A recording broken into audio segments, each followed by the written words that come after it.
সালটা 1993 হিরো কাপের সেমিফাইনাল। শেষ ওভারের খেলা শুরু হবে।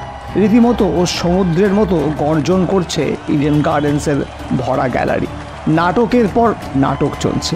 ভারত আগে ব্যাট করতে পেরেছিল মাত্র 195 রান। ইডেনের বরপুত্র আজহারউদ্দিন 90 আর প্রবীণ আমরে 48 ছাড়া বাকিরা সবাই ব্যর্থ, এমনকি সচিন অবধি মাত্র 15। এই সামান্য রানের পুঁজি নিয়েই খেলাটাকে শেষ ওভার পর্যন্ত টেনে এনেছেন অনিল কুম্বলে, কপিল, প্রভাকর, শ্রীনাথরা। শেষ ওভারে দক্ষিণ আফ্রিকার জয়ের জন্য দরকার 6 রান। উত্তেজনায় বুক চেপে অপেক্ষায় পুরো ভারত। কিন্তু $1 মিলিয়ন প্রশ্ন, শেষ ওভারটা কাকে দিয়ে করাবেন ক্যাপ্টেন আজহার? কপিল দেব, জাওয়াগল শ্রীনাথ, মনোজ প্রভাকরের তখনও 2 ওভার করে বাকি, আর অজয় জাদেজার বাকি 1 ওভার। কপিল, মনোজ আর জাদেজা তো ওভার প্রতি ওই ম্যাচে দিয়েছেন 4 রানেরও কম, আর কুম্বলে 10 ওভার শেষ করে ফেলেছেন ওভার প্রতি 3 রানের কম রেটে। মাঝমাঠে লম্বা মিটিং। আজহার বল এক হাত থেকে আর এক হাতে চালান করছেন। আম্পায়ার একটু অস্থির। মিটিং ভাঙলো অবশেষে। সবাই যার যার ফিল্ডিং পজিশনে ফিরে যাচ্ছেন। কপিল আউটফিল্ডে, জাদেজা ক্লোজিনে, প্রভাকর স্লিপে। তাহলে বলটা করবে কে? ইডেন 2 পায়ে দাঁড়িয়ে পড়ল অবিশ্বাসে। টিভির সামনে কোটি কোটি মানুষ হতভম্ব হয়ে চেয়ে রইল। টুপি খুলে আম্পায়ারের হাতে দিচ্ছেন ছোট্টখাট্ট সচিন তেন্ডুলকার। হ্যাঁ, বোলার তেন্ডুলকার এই ম্যাচে একটি বলও করেননি তখন পর্যন্ত। শুধু ইডেনের দর্শকেরাই নয়, কমেন্টেটররাও দিয়ে হেন অবাক করা সিদ্ধান্তের কারণ খুঁজে পাচ্ছেন না। প্রথম বলেই ডিভিলিয়ার্স রান আউট, দ্বিতীয় রান নিতে গিয়ে। মানে 5 বলে জয়ের জন্য দরকার 5 রান। পরের 3 বলে কোনো রান করতে পারেননি ব্যাটসম্যান ডোনাল্ড।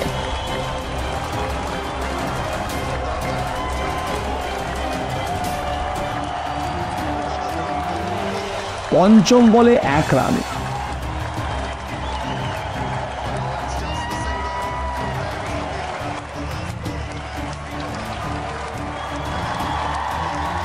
আর শেষ বলে 1 রান বাই হিসেবে। অর্থাৎ তেন্ডুলকারের করা সেই 50তম ওভার থেকে দক্ষিণ আফ্রিকার ব্যাটসম্যানেরা মাত্র 3টি রান বের করতে পেরেছিলেন এবং ভারত 2 রানে জয় নিয়ে ফাইনালে চলে গিয়েছিল। সেদিন ইডেন সাক্ষী হয়েছিল আর এক তেন্ডুলকারের। এই তেন্ডুলকার বল হাতেও ম্যাচ জেতাতে পারেন। ইউটিউব চ্যানেল সচেতনের আজকের এই ভিডিও বোলার তেন্ডুলকারকে নিয়ে। তেন্ডুলকারের ব্যাটিং নিয়ে এত কথা খরচ হয়েছে যে তার বোলিং নিয়ে আলোচনা করার সময় ও সুযোগ হয়নি আমাদের। যে তেন্ডুলকারের ব্যাটিং নিয়ে সিডনি ক্রিকেট গ্রাউন্ডের এক ব্যানারে লেখা হয়েছিল, commit all your crimes when Sachin is batting. They will go unnoticed for even the Lord is busy watching him. অর্থাৎ সচিন তেন্ডুলকারের ব্যাটিংয়ের সময় সমস্ত অপরাধ করে নেওয়া যেতে পারে, কারণ ভগবানও তখন তেন্ডুলকারের ব্যাটিং দেখতে এমন মশগুল হয়ে থাকবেন যে তোমার অপরাধ তার নজর এড়িয়ে যাবে। সেই তেন্ডুলকারের বোলিংয়ের দিকটা সামনে আনার জন্যই আজকের এই ভিডিওর উপস্থাপনা। অনেকের হয়তো বিশ্বাস করতে কষ্ট হবে, কিন্তু সত্যিটা হলো বোলার হওয়ার জন্যই ক্রিকেটে এসেছিলেন তেন্ডুলকার। মাথায় একটা ব্যান্ড বেঁধে দুরন্ত গতিতে ফাস্ট বল করবেন, এমন স্বপ্ন নিয়ে চেন্নাইয়ের MRF ফাউন্ডেশনে গিয়েছিলেন 1987 সালে। সেখানকার ইনচার্জ ড্যানিস টিলিকে ক্রিকেট দুনিয়া একটা ধন্যবাদ দিতে পারেন, কারণ কিংবদন্তি বোলার লিলি ফিরিয়ে দিয়েছিলেন তেন্ডুলকারকে। বলেছিলেন, তুমি বাবা ফাস্ট বোলার হওয়ার জন্য জন্মাওনি, তুমি ব্যাটিংয়েই মন দাও। তারপরের কথা তো আপনারা সবাই জানেন, কিন্তু যেটা জানেন না তা হলো বোলিংয়ের প্রতি ওই ভালোবাসাটা কখনোই যায়নি তেন্ডুলকারের। মূলত লেগ স্পিন করতেন শুরুর দিকে, পরে অফ স্পিনও করতেন, মাঝে মাঝে ভালোবাসার মিডিয়াম পেসটাও করতেন এবং আশ্চর্যজনকভাবেই 2 দিকেই সুইং করাতে পারতেন। আজহারউদ্দিন অধিনায়ক হিসাবে বেশ কাজে লাগাতেন পার্ট টাইমার তেন্ডুলকারকে, আর তার সময়েই একটা বিশ্ব রেকর্ড করে রেখেছিলেন তেন্ডুলকার। বিশ্বের একমাত্র বোলার তিনি যিনি কিনা ওয়ানডেতে 2 বার 50তম ওভারে 6 বা তার কম রান ডিফেন্ড করেছেন। প্রথমবার তো 1993 সালের সেই হিরো কাপ সেমিফাইনাল, যার কথা ভিডিওর শুরুতেই বলেছি, আর দ্বিতীয়বার হলো 1996 সালের টাইটান কাপে, সেবার অস্ট্রেলিয়ার ঠিক ওই 6 রানই দরকার ছিল। তেন্ডুলকার 50তম ওভারে এসে প্রথম বলেই শেষ উইকেট তুলে নিয়েছিলেন ব্র্যাড হককে আউট করে। বোলার হিসাবে আরও কিছু ছোটোখাটো কীর্তি আছে এই মানুষটার।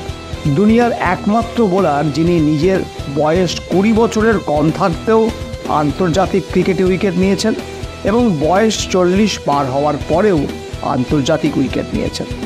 বোলার হিসাবে তেন্ডুলকারের সেরা অস্ত্র ছিল টার্ন করাতে পারা। বিশেষত রিস্ট স্পিন যখন করতেন তখন যে কোনো উইকেটে বল স্পিন করানোর দারুণ ক্ষমতা ছিল তার। রেগুলার লেগ স্পিন বা গুগলি দুটোই দারুণ টার্ন করত। আবার অফ স্পিনার হিসাবে মারাত্মক টার্নার ছিলেন না, তবে বল খুব স্কিট করাতে পারতেন। একজন মিডিয়াম পেসার হিসাবে তার প্রধান অস্ত্র ছিল কাটার। বোলার তেন্ডুলকারকে নিয়ে বলতে গিয়ে অনিল কুম্বলে বলেছেন, আমরা একসাথে 122টি টেস্ট খেলেছি।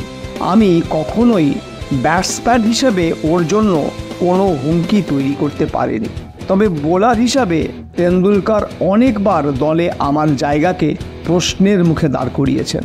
ভাবুন একবার বিষয়টা, টেস্ট ক্রিকেটে 619 উইকেট আর ওয়ানডেতে 337 উইকেট পাওয়া একজন লেগ স্পিনার তেন্ডুলকারের বোলিং ক্যাপাবিলিটি নিয়ে কি বলছেন।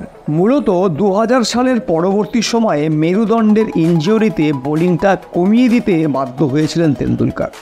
2008 সাল থেকে আর খুব একটা বল করতে দেখাই যেত না, তবে কেরিয়ারের শেষ টেস্ট ও শেষ ওয়ানডেতে 2 ওভার করে বল করেছিলেন। পুরো কেরিয়ার সম্ভাবনা অনুযায়ী বল করতে পারলে পরিসংখ্যানও নিশ্চয়ই সমৃদ্ধ হতো। তারপরেও অবসরের আগে 200 টেস্টে 46টি উইকেট এবং 463টি ওয়ানডেতে 154টি উইকেটের মালিক হয়েছেন তেন্ডুলকার। ওয়ানডে আর টেস্ট মিলিয়ে মোট 200টি শিকার তার ঝুড়িতে। দুবার ওয়ানডেতে 5টি উইকেট করে শিকার করেছেন। টেস্টে ইনিংসে 14 রানে 3 উইকেট আছে তার। ওয়ানডেতে সেঞ্চুরির সাথে 4 উইকেট শিকার করেছেন ঢাকায় 1998 সালের মিনি বিশ্বকাপে অস্ট্রেলিয়ার বিপক্ষে, এটাও একটা রেকর্ড। যখনই তার দিকে বল ছুড়ে দিয়েছেন ক্যাপ্টেন, তিনি হাসি মুখে সেই দায়িত্ব পালনে এগিয়ে এসেছেন এবং বেশিরভাগ ক্ষেত্রেই ক্যাপ্টেনের আস্থার প্রতি সম্মানও দেখিয়েছেন। বোলার তেন্ডুলকারের কথা না বললে ক্রিকেটার তেন্ডুলকারের কথা অসম্পূর্ণ থেকে যাবে। তাই তার ব্যাটিং নিয়ে মুগ্ধতার সাথে সাথেই বোলিংয়ে তার পারদর্শিতার কথাও আমাদের মনে রাখা উচিত। আজ এ পর্যন্তই। ভিডিওর বার্তা ভালো লেগে থাকলে অবশ্যই আরও মানুষের কাছে পৌঁছে দিন বোলার তেন্ডুলকারের কথা। আপনার কমেন্ট আমাকে অনুপ্রাণিত করবে। আর হ্যাঁ, যাওয়ার আগে চ্যানেলটি সাবস্ক্রাইব করে যেতে ভুলবেন না, যাতে আমার পরবর্তী ভিডিও আপলোড হওয়া মাত্রই তার নোটিফিকেশান পৌঁছে যায় আপনার কাছে। ধন্যবাদ, ভালো থাকবেন।